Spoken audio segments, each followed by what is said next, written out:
At 11 miles per second, a meteor raced through the solar system towards Earth.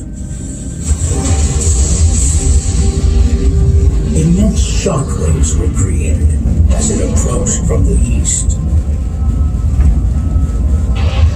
Hurricane-force winds threw 175 million tons of material in all directions. The shock of impact melted most of the meteor and spread it with the large plume of debris.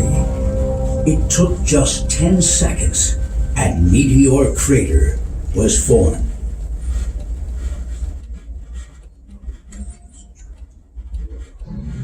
Welcome to the crater, everybody.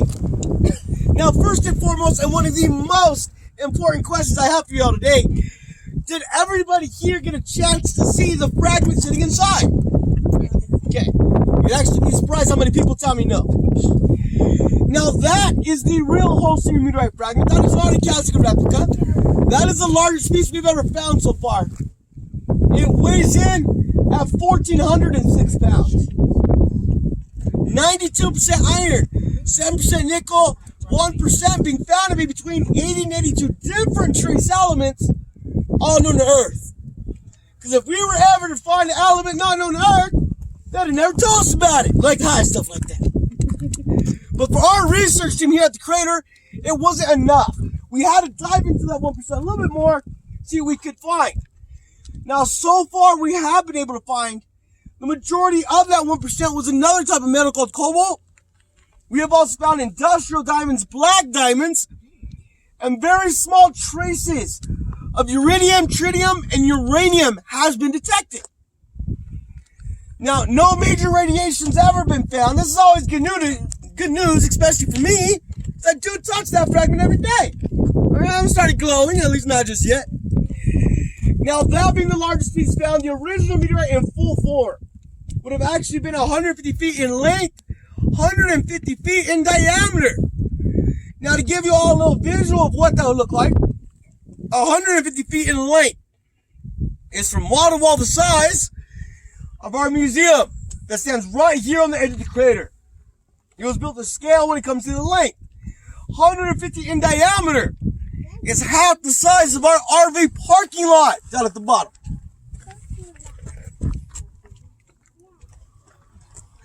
Now, as small as that meteorite would have seemed to have been, because of its density and composition, it still weighed in at 300,000 tons. That is the full equivalency of 3 fully loaded aircraft carriers. Now, that meteorite shot out from the Kuiper asteroid belt between Jupiter and Mars and traveled down to us at 26,000 miles per hour. It's relatively between 11 and 12 miles per second, striking this location with the force and power of a 20 megaton bomb. That would be 1,000 times more powerful than Hiroshima or Nagasaki. But to give you all a little equivalent to what it would take to replicate that kind of power, I want you all to think about a box train car. Now fill it to the brim with TNT and continue that process till you start getting a relatively long train. Because that train, in fact, must now touch New York City. It will stretch all the way across the states, then all the way down to my hometown of Southern California. All the way to the beaches, because that is, in fact, how much TNT would take to replicate a 20 megaton bomb. The explosive factor by itself, you would have to go and ignite it all at once. Now, folks, with that information given you so far, I have to ask you to not post that information online. Okay, because I do not need to end up on a blacklist by the end of the night for knowing that. The government preferably not to. Now, this all happened 50,000 years ago. However, I like to get things a date because I find how to remember this a little bit better. I like to say that this event occurred on July 4th, 50,000 years ago. Yes, so this, in fact, would have been the greatest fireworks show the world never got to see. But there's a good reason for it. Because 40 miles out from this impact zone, you would have seen the mushroom cloud it created from any direction. 20 to 30 miles out, you were still being hit with hurricane winds and molten rock and debris being flown through the air in every direction. 7 miles from impact zone, this was your complete destruction. Nothing survived.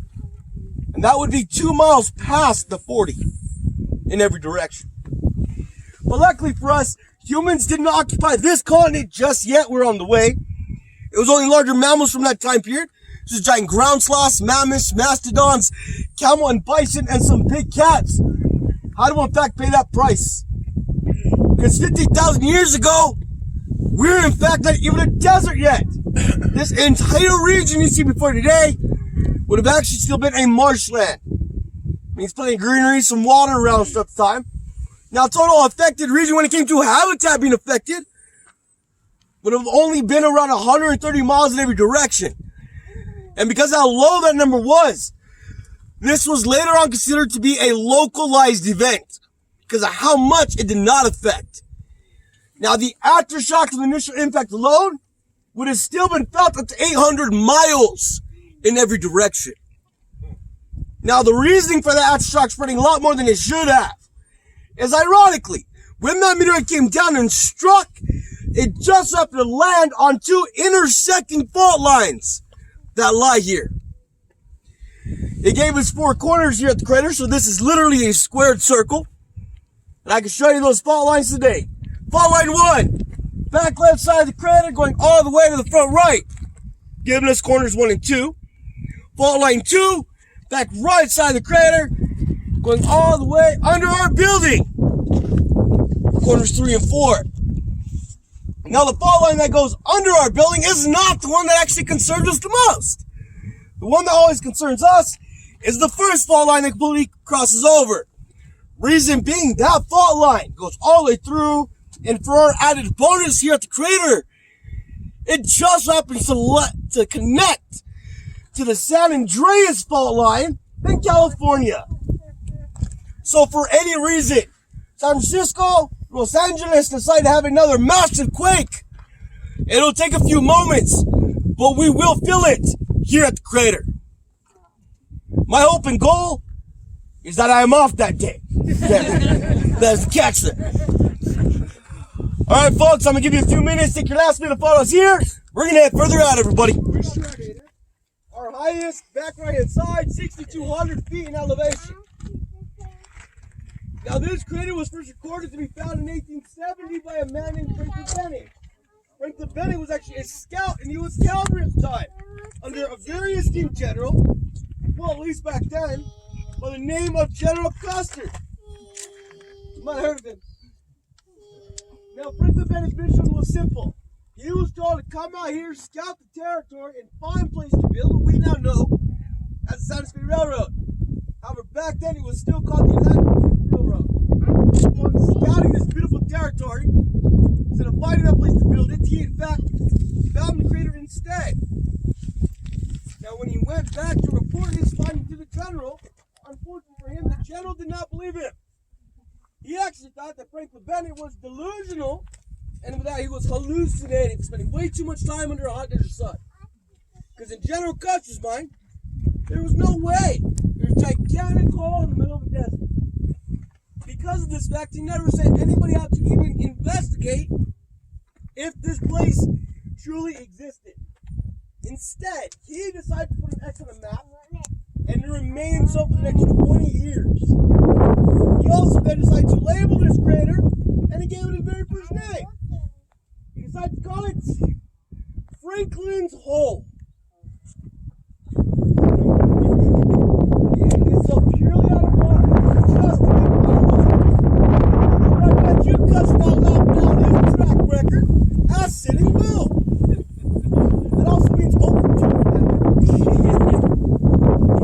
Now, it wasn't until 20 years later that our founder, Daniel Monroe Barringer, while living in Philadelphia, he started hearing rumors coming from this territory that the people occupying at the time were finding rocks with iron and nickel in them.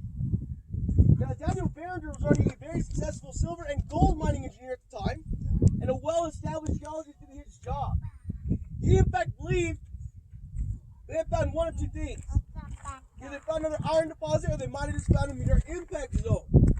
Now, because it intrigued him so much, he had to come out here and see it for himself. The year was 1901 when he first stepped foot here at the crater. All he had to do was look out upon the crater, and in his mind, he in fact believed this had to be an impact zone. He had never seen anything with magnetic before, especially when it came to that natural stance of it, natural shape. He then decided to go around the territory to start examining these pieces that are being found. They call them nickel and iron oxide. Pieces just like this. Now, this is actually an extremely small group, believe it or not. So I have no problem passing this fragment around for you all to see. So that way you can actually feel texture and weight of even a small piece of meteorite. Just remember, I got the key.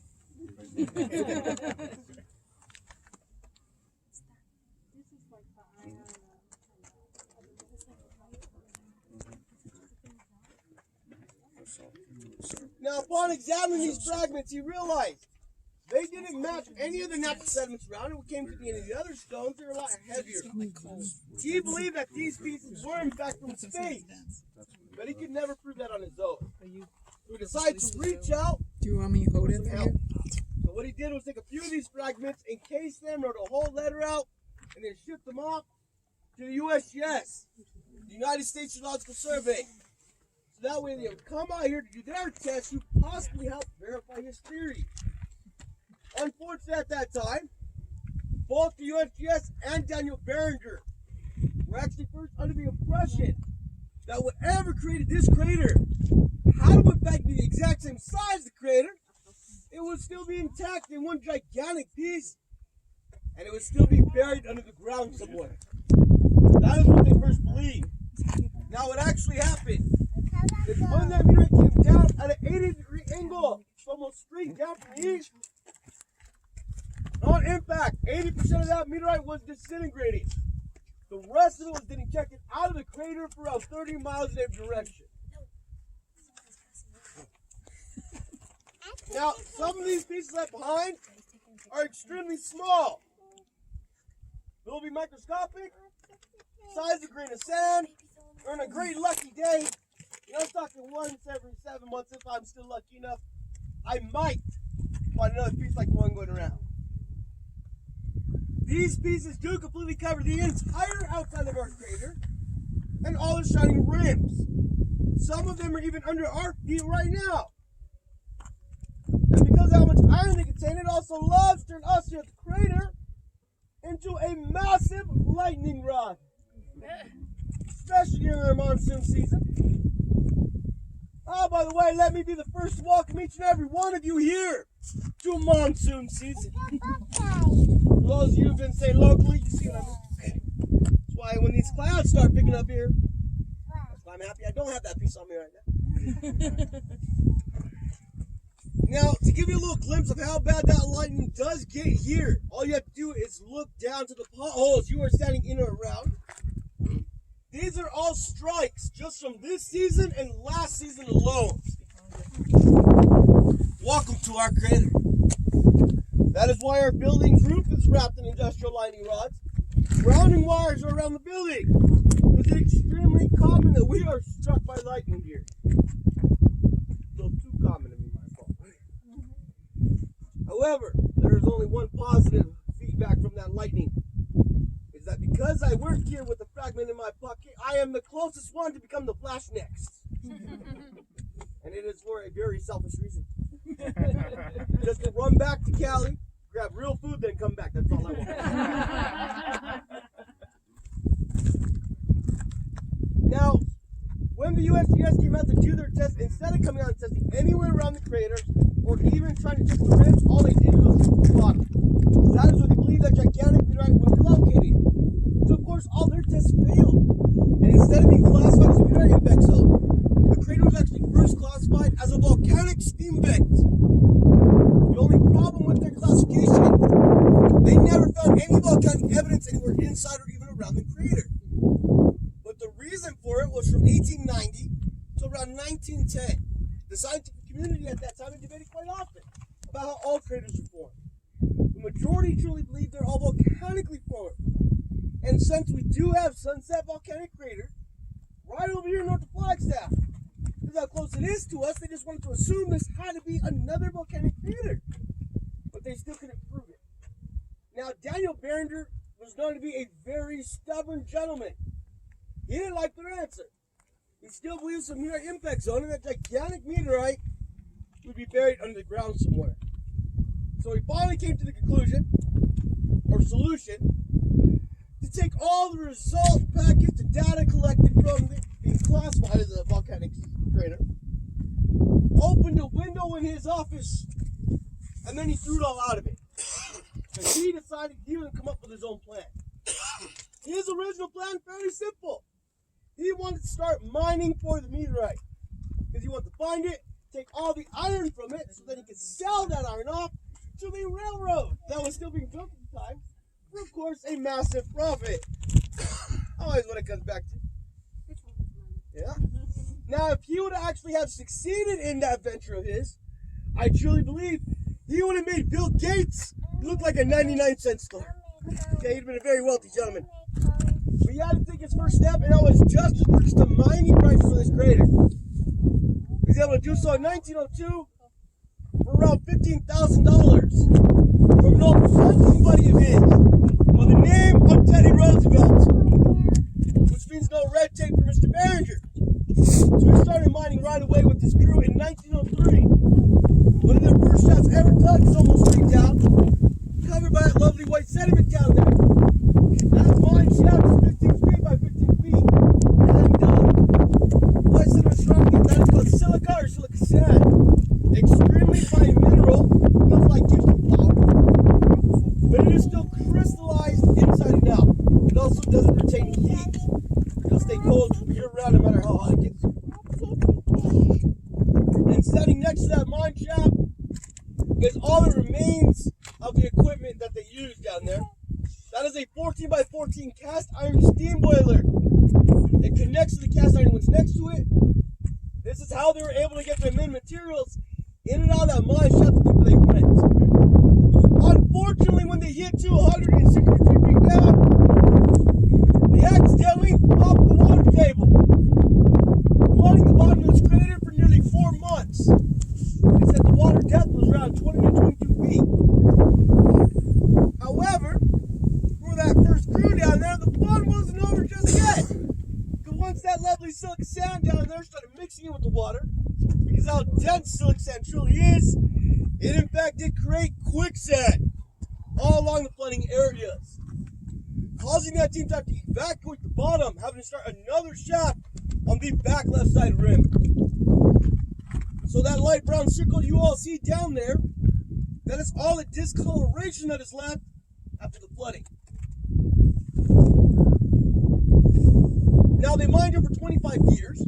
In that time frame, they dug and drilled 28 different mine shafts all around and inside the crater. 4 of them are still open to this day. Except now, as you can see, we have to have them fenced off, industrial grates across the actual mine shaft in case anybody decides to have any bright ideas.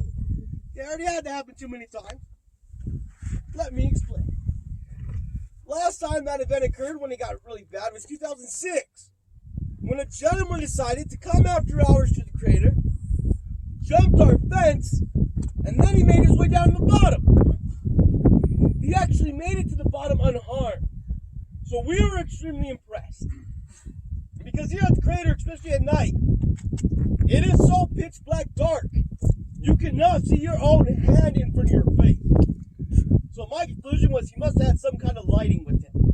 However, if you do not know the walls or the trail, one wrong step, and you're going down the bad way. That's how much this trail actually changes, especially with erosion. Now, he still made it to the bottom, and when our team found him that next morning, he was still down there at the mine shaft trying to lift the grate. Number one, it takes 6 of us to lift that grate at once. We did it on purpose. But number 2 was the answer and reason of why. Why would you go into the mine shaft? And of course, we got the best answer I've ever heard. He was under the impression that the mine shaft there had to be an entrance for Middle Earth. course, for me, it was just the greatest do not do drugs commercial ever.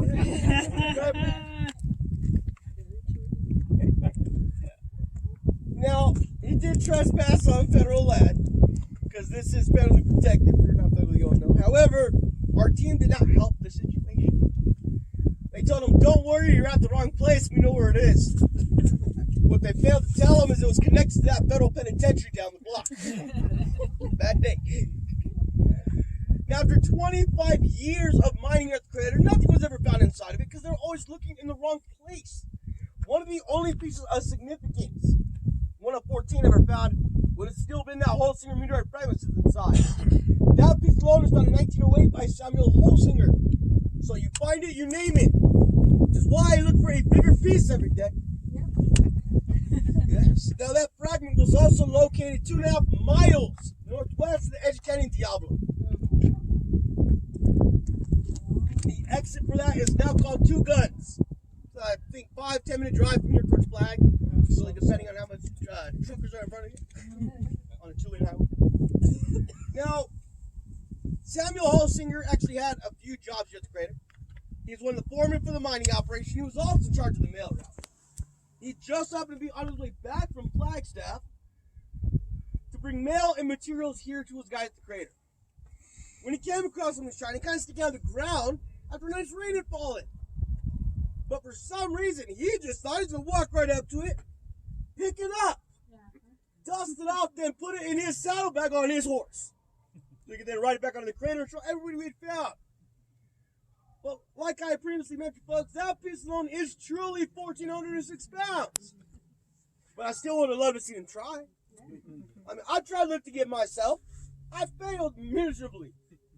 It actually took an additional 5 men, a small-wheeled buggy, and a mule to in fact bring just that piece back here to the crater. Very bad day for the mule. But after 25 years of failing at his mining venture here, he then decided it was now time to return home.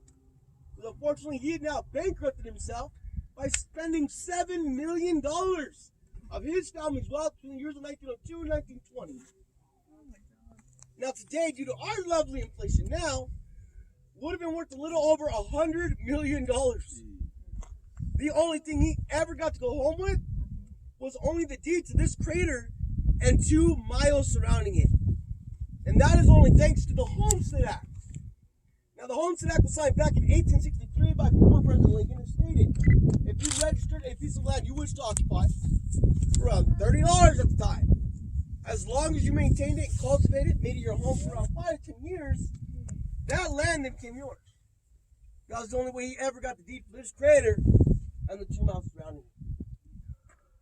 Unfortunately, when he returned home, it was actually one of the worst times in the nation to return anywhere, especially with a failing venture. Because the year was now 1929. The stock market had crashed, the Great Depression began, and sadly, shortly right after, Daniel Barringer then goes and mysteriously passes away. However, folks, I gotta tell you, I believe I've solved that mystery. I didn't need Scooby-Doo, did it myself. Because I already know, if I were to go and spend $7 million of my family's wealth, my family's not going to let me last the next 2 weeks. I know how they are. You are all more than welcome to go ask my father downstairs. He's even very public about my execution if I were to pull something like that. Okay. Now, Daniel Barringer was actually still succeeded by 8 adult children, who in fact said this crater was their father's worst and greatest possession ever. Because till the days passed, he still believed the meteorite was buried in the ground somewhere. Now, the reasoning behind his theory in that was today the crater stands at 550 feet in depth. In 1870, when it was first recorded to be found, it was actually down a little bit further at a little over 700 feet down. However, after impact, the original depth of the crater that was caused in around 10 seconds would have actually been between 13 and 1400 feet down. That's why he still believed it had to be underground somewhere. That also means today, after all these years of human and natural erosion, this crater is halfway filled near. Now, of course, over the years, we have done multiple different tests, all scanning, because we can no longer dig, excavate, or drill to the crater. Highest scan depth so far using LiDAR, 2,800 feet down. The same depth scan in diameter. Never found anything yet. But after he passed, the crater was then wheeled up to his children. But now his children decided that they were not going to move to the middle of a desert. They want to stay home. Understandable. However, with that decision being made, the crater was then thought to be left alone for around 5 to 10 years. However, the story of the crater is already out. A lot of people, especially researchers, when they come out here to see the crater from south, start observing the crater, collecting their own data, information about it. However, there was no road to the crater yet. And those coming out here were now crossing directly over the Meteor Ranch's territory. Anybody see their sign on the way in today? Oh, my favorite. The Meteor Ranch. That is owned by two families, the Johnson and the Tremaine. Those families came there back in 1880. Due to another little nifty government promotion at that time, called penny for an acre. When the government back there was promoting all the territory for people to come out to occupy the land. Granted statehood. Ready for fairly wealthy families and friends. They just something for there.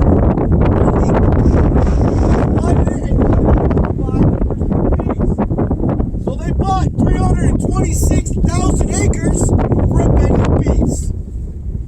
Must have been nice, because I can't even find a good Black Friday deal that good. Don't we all wish, right? Now, those families still own and occupy that land today. They're the largest family owned ranch in Arizona alone. However, just like everything else, they've actually accumulated more land over the years. To where now, after our 2-mile mark, their territory stretches for 15 miles in every direction. And that is just this ranch. They own another 6 ranches in the state. And just like the good old 1880s, they still prefer people to stay off their land. Their ranch has been a little bit more difficult about it these days. This being the state of Arizona, especially northern Arizona. I keep it very simple. At your own risk. You want a little glimpse into that life? Watch a show called Yellowstone. You'll get the meat. Just don't mention it to the ranch hands. Apparently they say Yellowstone stole their whole life story. Okay? They say they invented the train station, not the other way around. No, actually they said they had the whole story. Go fig. But of course, does that stop everybody? Absolutely not. People crossed over all the time. However, now the Chilton Tremaines started to get a little agitated, because now they had to hire extra ranch hands to perform one job and one job only. That they shouldn't have had to do. Now it's to come out here to the crater and have to rescue everybody still stuck at the bottom of it. And of course, this would happen on almost a daily basis. And truth be told, it'd be the same people more than once. They just never learn. But instead of getting upset, they finally looked at it as a huge opportunity. So they reached out to Daniel Barringer's children with the deal of a lifetime. They told them, we'll build you a road. We'll maintain the grounds for you. We'll run the crater for you as an attraction. If we're allowed to charge a fee. All they requested in return after doing all that for the Barringer family, they wanted half the fee. Now, of course, Daniel Barringer's children loved that deal because they no longer had to move. So the deal between the three families was actually struck in 1942. First road built out of the crater, just a dirt path wagon road at the time, built in 1944. Then, of course, in 1945, the Barringer Ranch decided to reopen the crater, but they did so with a new name. Because apparently Franklin's hole did not look good on the banner. So they relabeled it and called it Barringer Crater, with the very first charge ever of 25 cents per person. I know, has gone up a little bit ever since. Blame the inflation. Yes. Don't they? Now, with that deal being struck, it also now created the Meteor Crater Enterprise. We are still ran and operated by today. Because here at the crater, we are still family owned and occupied. Not me, I'm important. We are federally protected. but we are not federally or state funded whatsoever. The state tried extremely hard back in 1947 to come out and purchase the crater to try to make us part of their national park program that was growing at the time. However, at the time they tried to buy us, they had literally just bought the Grand Canyon. So they had to face that fact that they couldn't afford us. However, a lot of people don't think about it this way as well. The war just stopped. Nobody could really afford anything. Everybody was still trying to get back on their feet, right? So of course, they've never tried to buy us again. We're perfectly fine with that. We've been doing fine on our own ever since. Alright, we have no reason to actually become one of them. We're good to go. I said it in a very nice way. How much are the taxes? Land tax. So, the way it works now, we just re-signed 2 years ago for another lease. 100 years. They do 200-year leases. So, thankfully, we won't have to sign for another, what was it, 98 years now. Won't be here. Yeah. Oh, not my problem. I won't even be here. Not the way I was going. Anyway. But, yeah, we'll have for another 98 years to have to re-sign. Property tax-wise, you don't have to pay it to the state. You only have to pay that tax off to the family. That's the best part.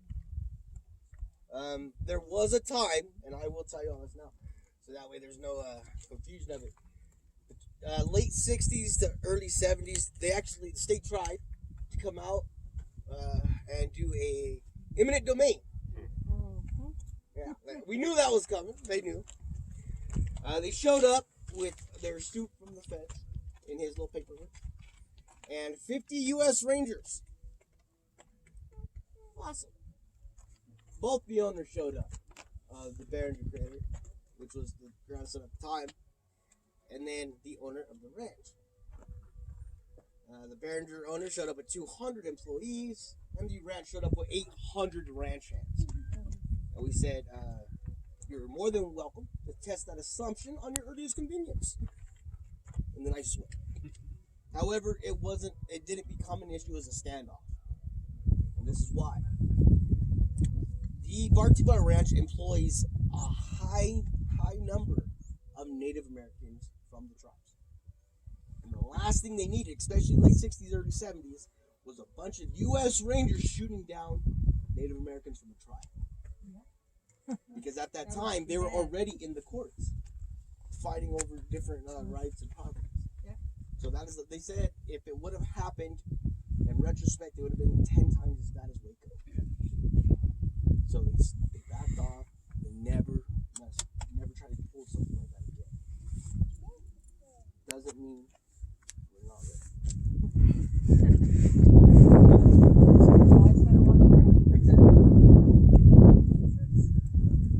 Now, this is your time to shine, folks. If you have additional questions, I will answer them. If you are from Arizona or an Arizona local, I do apologize. I've not gotten those updated Powerball numbers just yet. I'm waiting for that on the text. I would like a nice little point for it. I'll just buy a big piece of property, put a 10-foot fence, and call it a day. Yeah, that's right. That's right. As long as you have a 25-year roof, nice piece of property, go. Yeah. This over here, I don't have my seeing glasses on. Are those trees that have popped up on the edges, were they planted, or are those rocks? The trees on top On of the rim, or the rim. actual? Okay. The rim, and also kind of going down, or could Yeah. just be So shadows. you are seeing I should say trunks on this edge right here that's going down the crater. Okay. Because what they did is, like a cast iron boiler, it came down in pieces, and they were actually the first ones to kind of invent that rolling system. So they roll it down the logs, few pieces down. You got a wooden winch on top, and you just lowered it down little by little. Now the trees, those are all the juniper trees. Those range between 5 and 6 feet tall. However, between 700 and 800 years old. Those have been there for many years. So they were there when that meteor hit? No, not even close. No. I'm sorry. 50,000 years versus 800. Never mind. It's okay. Math astronaut okay. might try, you know. No, there's never a dumb question. Okay, there's stuff I might not even know. Which direction did it come from? They're saying the east. However, because it was a straight shot, they still fight about that angle all the time. But, so it's more like... And it was a straight shot, that's why we don't have a tail. Oh. Like this side looks like it goes out more of a... Well, if you look to the observation decks here, you can actually see that left side. That's where all that main lip is. That's how, because here at the crater, this rim where we stand now, this is the only rim anywhere around this it's covered on the outside with this white sand. So they actually ship at the bottom. That's the oldest here at 200. Every that line you see kind of in the center of the crater, that's your hinge point. It's all over feet. That also happened about 3.5 seconds. Everything you see out here when it comes to the hills, hillside, this is all eject. And it's been eroded with each other, in with everything else, land over years. So this entire area is supposed to be flat. Alright folks, I'm going to give you a couple minutes, take your last minute photos. We're heading in.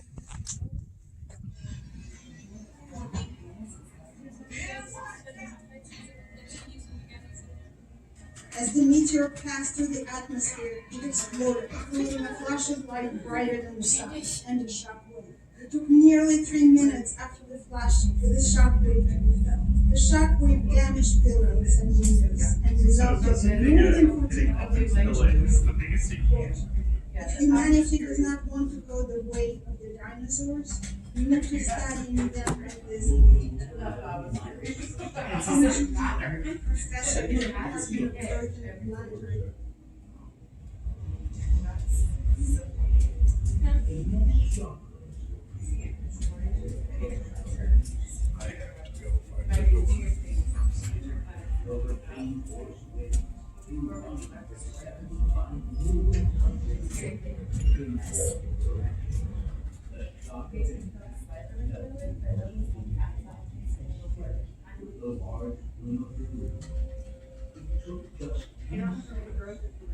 Meteor Crater was full.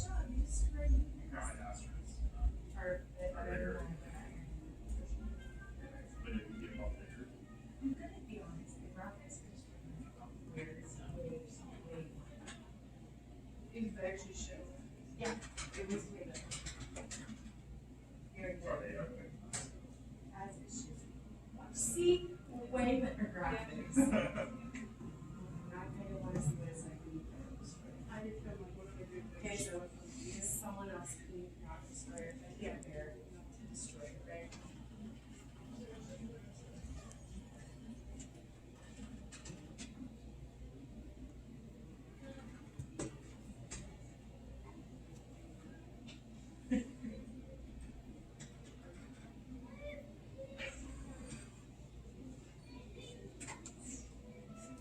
Okay. Nice some music too. Oh, this is pretty good. Okay.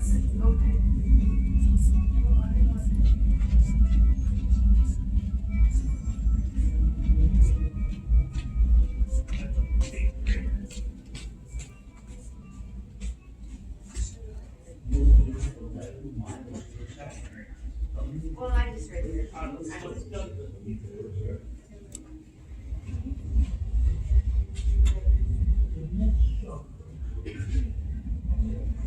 On February 15th, 2013, a meteor fell over Chelyabinsk, Russia.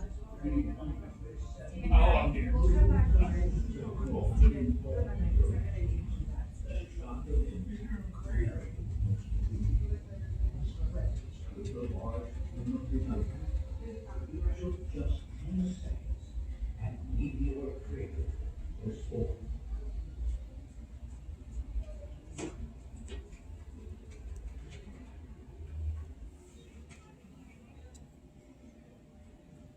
Nearly 3 minutes after the flash of light appeared in the sky,